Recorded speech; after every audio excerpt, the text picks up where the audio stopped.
Olá pessoal, eu vim aqui falar do coronavírus, né? Alguns de vocês pediram que eu fizesse um vídeo em vez de ficar só postando nas redes sociais as coisas conforme eu vou pensando e analisando. Ok, então esse é o meu resumão do que eu tenho para dizer. E uma das principais coisas é: a pandemia é culpa da China. É culpa do governo chinês, da ditadura chinesa, do Partido Único Chinês, do Partido Comunista Chinês. Tá? E eu vou mostrar evidências disso. 13 anos atrás, publicaram esse artigo na Clinical Microbiology Reviews, e dizendo o seguinte: a presença de um grande reservatório de coronavírus do tipo SARS, que são parentes daquela outra epidemia da gripe asiática, lembra? De 2003. Então, em morcegos, junto com a cultura de comer mamíferos exóticos no sul da China, é uma bomba relógio. 2007, 13 anos atrás. Ok? Então, foi um dos primeiros avisos. Mas não foi o único aviso. Houve outros avisos como este, março de 2019. E o líder desse estudo, inclusive, é do Instituto de Virologia de Wuhan, justamente a cidade chinesa onde começou a pandemia do coronavírus. Tá?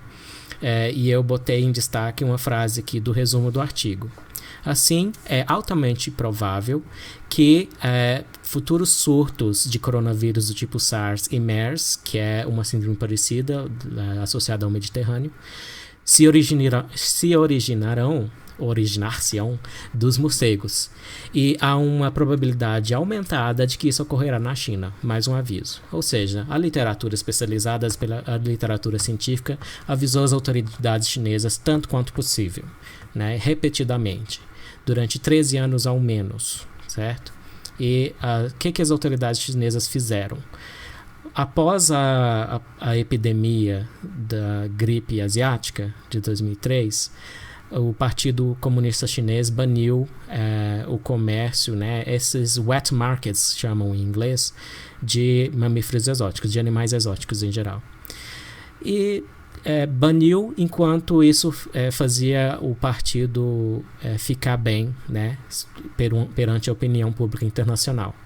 Passado um certo tempo, desbaniram isso. Por quê? Porque esses mercados de animais exóticos, eles são ligados a uma elite que gosta de consumir carnes diferentes, certo? E essa elite tem um lobby forte dentro do Partido Comunista Chinês, dentro da ditadura chinesa. Então, por isso tudo foi explicado pela Vox Media. Aqui no YouTube mesmo eu vou botar o link do vídeo deles na descrição, certo? Então, baniram, desbaniram, e agora veio de novo a mesma história de um vírus associado. Aí eu mostrei isso nas redes sociais, esses dois artigos, né? Provavelmente tem mais avisos que as autoridades chinesas ignoraram. E aí me disseram: mas como é que você sabe que essas profecias, essas previsões, melhor dizendo, desses artigos se concretizaram? Que eles realmente são um aviso sobre o que está acontecendo agora? O SARS-CoV-2, né, que é o coronavírus de agora, como o nome diz, é parente do vírus dessa outra epidemia de 2003, do começo da década de 2000, certo? Ou seja, houve negligência das autoridades chinesas. Logo, a culpa é delas, certo? Por que apontar que a culpa delas é importante? Para evitar que isso aconteça de novo, uma terceira vez, que já é a segunda, né? Como dizem, errar uma vez é humano, errar duas vezes é outra coisa, certo? Então, como a gente sabe que a previsão desses artigos especificamente foi a que se concretizou no mundo real? Eu ensinei no Ink.Report, que é um site de notícias que eu fundei junto com 2 colaboradores. Se vocês pegarem esse artigo que eu escrevi, eu ensinei como pegar o genoma do vírus tirado de pacientes que estão sofrendo com a doença Covid-19, e você pode jogar esse genoma. O banco de genomas é americano, é dos Institutos Nacionais de Ciência, lá dos Estados Unidos. Você pega essa sequência viral, né, e joga é tipo o Google dos genomas, que é o BLAST, É um programa para procurar genomas, para ver similaridades. Os primeiros resultados vão ser vírus tirados de outros pacientes, coronavírus de outros pacientes com Covid-19. Porém, os primeiros resultados de animais não humanos são de morcegos, como eu estou mostrando aqui. Esse é o resultado da busca que eu fiz alguns dias atrás, quando eu escrevi esse artigo, certo? Então, bem, veio justamente da fonte que esses artigos avisaram que iria vir, certo? E mais, aí vocês devem ter ouvido falar no pangolim. É um mamífero exótico, também comercializado nesses mercados, que são ilegais temporariamente enquanto é conveniente para a ditadura chinesa. Então, o que aconteceu? Provavelmente, saltou do morcego para o pangolim, do pangolim para os humanos. Como isso aconteceu? Bem, se você vê fotos, e a Vox Media, um canal que no YouTube mostra isso também, de como são esses mercados de animais exóticos, eles são empilhados em gaiolas. Então, as secreções de outras espécies, né, caindo então é um compartilhamento geral ali de potenciais patógenos. E foi provavelmente o que aconteceu. Veio sim do morcego, foi para o pangolim, do pangolim para o ser humano, e tem um processo de seleção natural, certo? E uma seleção natural que está acontecendo dentro dos morcegos também. E existem particularidades do sistema imunológico dos morcegos que explicam por que eles são reservatórios de tantos vírus, certo? Os coronavírus é uma família de vírus, são só um tipo que está bem presente nos morcegos. Enfim, então tá aí. Com todas essas evidências, seria irrazoável concluir que esses avisos não se concretizaram, né? Que eles não se referem à pandemia atual do coronavírus, certo? Então, autoridades chinesas ignoraram esses avisos. Autoridades chinesas desbaniram o comércio de animais silvestres, né, feitos por essa suposta elite, segundo a Vox Media. Logo, autoridades chinesas do regime ditatorial chinês são responsáveis, sim. E é importante enfatizar essa culpa, eu repito, porque para que não se repita pela terceira vez. Então, eu não estou interessado em relativismos, né? Existiam autoridades, são autoridades quase absolutas, porque é uma ditadura, não há democracia, não tem como votar para tirar esse partido dali, para responsabilizar eles pelos erros, não existe essa alternativa, né? Logo, a melhor opção é que a gente responsabilize essas autoridades ditatoriais para elas pelo menos não repetirem isso. Que a gente tem esperança não de, né, que os chineses tentem um dia tirar a ditadura de lá. Mas nós aqui observando de fora, temos a liberdade de expressão enquanto o YouTube permitir, porque mais ou menos não está permitindo mais, né? Nós temos que desfrutar dessa liberdade que a gente ainda tem de acusar os reais responsáveis por essa pandemia que já matou dezenas de milhares de pessoas ao redor do mundo e vai fazer também um monte de estrago econômico, né? Prejudicando vidas e também levando a mortes, né, por causas indiretas econômicas e tal. Ok, era isso que eu tinha para dizer sobre as evidências de culpa do regime ditatorial chinês. Gostaria de fazer também outras considerações a respeito, né, da divulgação científica que tem sido feita. Eu achei, e disse isso bem de uma forma incisiva até ácida nas redes sociais, eu acho a atitude dos divulgadores mais populares bem inadequada, não estão botando a culpa em quem tem culpa, né, e é importante. Estão acreditando acriticamente nos dados que vêm dessas mesmas autoridades ditatoriais, já sabendo que até o ursinho Puff da Disney foi banido lá porque ele parece com o ditador Xi Jinping. E é um ditador porque eles reformaram as leis chinesas para que o mandato dele seja infinito, né? Enquanto ele viver, ele vai ser presidente da China. O nome disso é ditadura, né? Existe uma autoridade central que não pode ser removida de forma alguma, nem por eleições, né? O poder não emana do povo, né? É basicamente isso. Então é uma ditadura, sim, é a maior ditadura do mundo, sob o coturno da qual vivem 1,4 bilhões de pessoas. Essa foto aqui, esse cara, o primeiro aqui, é um médico, esse oftalmologista, é o Li Wenliang.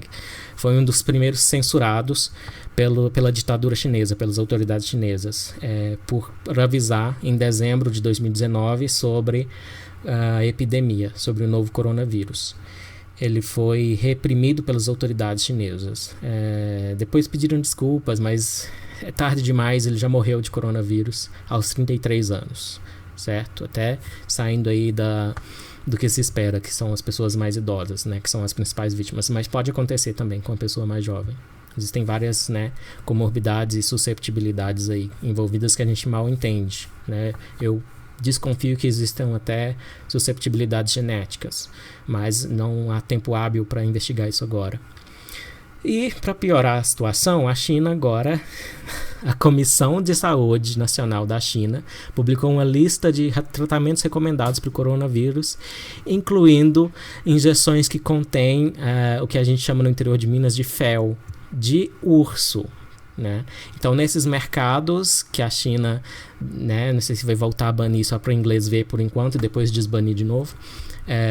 Então tem a pachorra, as autoridades ditatoriais da China têm a pachorra de ficar ainda divulgando essa pseudociência que se chamam de medicina tradicional chinesa, que de medicina não tem nada, é uma pagelança, né? É uma prática arcaica e em desconformidade com as evidências, né? Eu não tenho respeito algum por quem... pela ideia do relativismo cultural. Não faz sentido, não funciona, a gente já sabe disso há décadas, né? Na filosofia, né, as críticas aos relativistas são muito boas, né?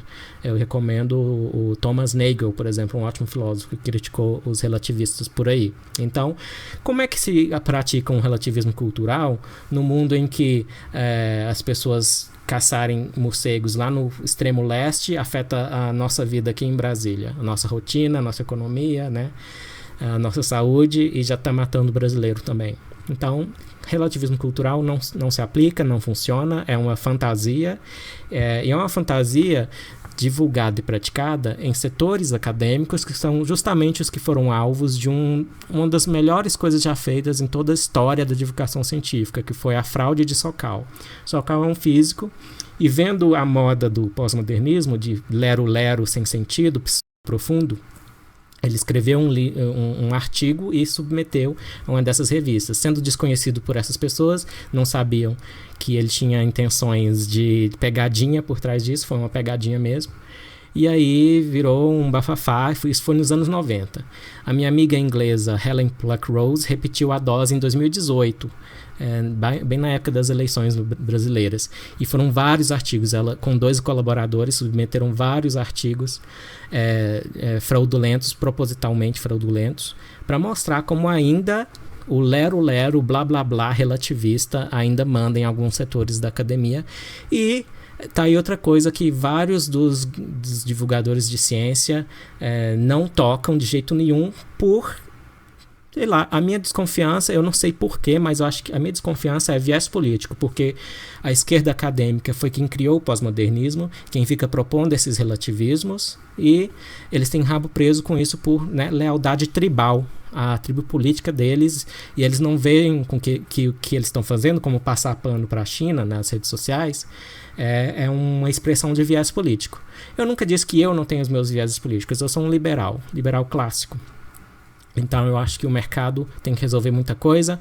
Não discordo que o Estado tem que intervir em situações emergenciais como essa. O problema de uma parte da esquerda que adota o Keynes como, né, o economista que mais gostam, é que querem aplicar o que vale para situações emergenciais e pós-guerra, que foi quando ele aplicou as ideias dele, o tempo todo. Eles querem isso o tempo todo. É gasto de dinheiro tomado por coerção, né? Eu não sou nenhum ANCAP, eu não sou anarcocapitalista, mas imposto é coerção, não tem como negar que é coerção, certo? Por isso mesmo, é bom lembrar que é coerção para ter cuidado ao gastar, né? Então, financiar supostas pesquisas pós-modernas em departamentos de humanidades é um contrassenso, chega-se a imoral, porque você está tomando do trabalhador para financiar uma ideia decrépita que não tem como ir para lugar nenhum, como o relativismo cultural. Enfim, por falar em filosofia, está aqui embaixo o Karl Popper. E eu botei ele aqui para lembrar uma coisa. Eu não concordo com ele nisso, mas a maior parte dos divulgadores científicos de ciência concordam que a ciência é o principal, o aspecto que mais importa na ciência e que inclusive demarca o que é ciência do que não é ciência é a refutação. Então as teorias científicas, né, que a gente sabe que elas são verdadeiras de antemão ou confirmadas. Ele nem trabalha com a ideia da confirmação. Elas sobrevivem a tentativas de refutação. E para haver tentativas de refutação é preciso haver liberdade. Liberdade acadêmica, liberdade científica, liberdade de investigação, de publicar e discutir os resultados de investigações. Sem isso não tem como funcionar o refutacionismo, que é essa ideia do Popper. Portanto, tem tudo a ver, né, uma coisa com a outra. Fazer a divulgação científica com uma certa ideia de ciência e, por coerência, esse mesmo pessoal tinha que estar criticando a ditadura chinesa pela responsabilidade dela, nesse caso, da pandemia do coronavírus. E são incoerentes quando não citam uma coisa e outra. Aliás, uma das pseudociências que o Karl Popper lista, usando esse critério de definir o que é ciência e o que não é o marxismo, que ainda é super popular nas humanidades. E vocês veem esses divulgadores de ciência que adoram, né, repetir as ideias do Popper de segunda mão, que eu duvido que leram no original. Vocês veem eles também citando o Popper, falando que marxismo é pseudociência, que é uma pseudociência perigosa, que é antiliberdade, que cria ditaduras como a chinesa? Não citam isso por rabo preso com tribos políticas. E é por isso que eu falo as coisas que eu falo do jeito que eu falo, certo? Então é isso, tomem cuidado, usem máscaras caseiras se não tiver máscara cirúrgica em casa. Elas podem ser quase tão eficientes, ou até tão eficientes quanto a cirúrgica, né? Usem um pano bem grosso, com uma dobra, 2 camadas, né? Muitos panos de prato são assim, o pano de chá que chamam. Tem um estudo mostrando que partículas virais até menores que coronavírus são impedidas de passar por essas camadas em até 97% das vezes. Então,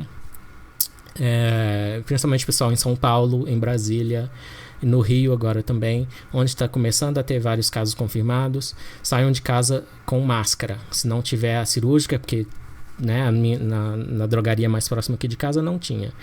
Então eu fiz a minha própria máscara improvisada em casa e saí com ela. Então é melhor arriscar, né, o papel de ridículo do que arriscar contrair o coronavírus. Vai saber se você tem susceptibilidade. O Li Wenliang aqui do lado, o Li Wenliang tinha apenas 33 anos, a minha idade, né? Então, cuidado, espero que passe rápido, espero que vocês recuperem os empregos de vocês, os salários, que a economia brasileira se recupere também, que a gente consiga sair dessa sem muitas consequências negativas. E lembrando que as consequências negativas são sim culpa da ditadura chinesa, e quem não aceita isso, quem não fala isso, está passando pano para a maior ditadura deste mundo, que parece uma distopia do George Orwell, né? Aquele sistema de crédito social que eles chamam, direitos humanos básicos como direito de ir e vir.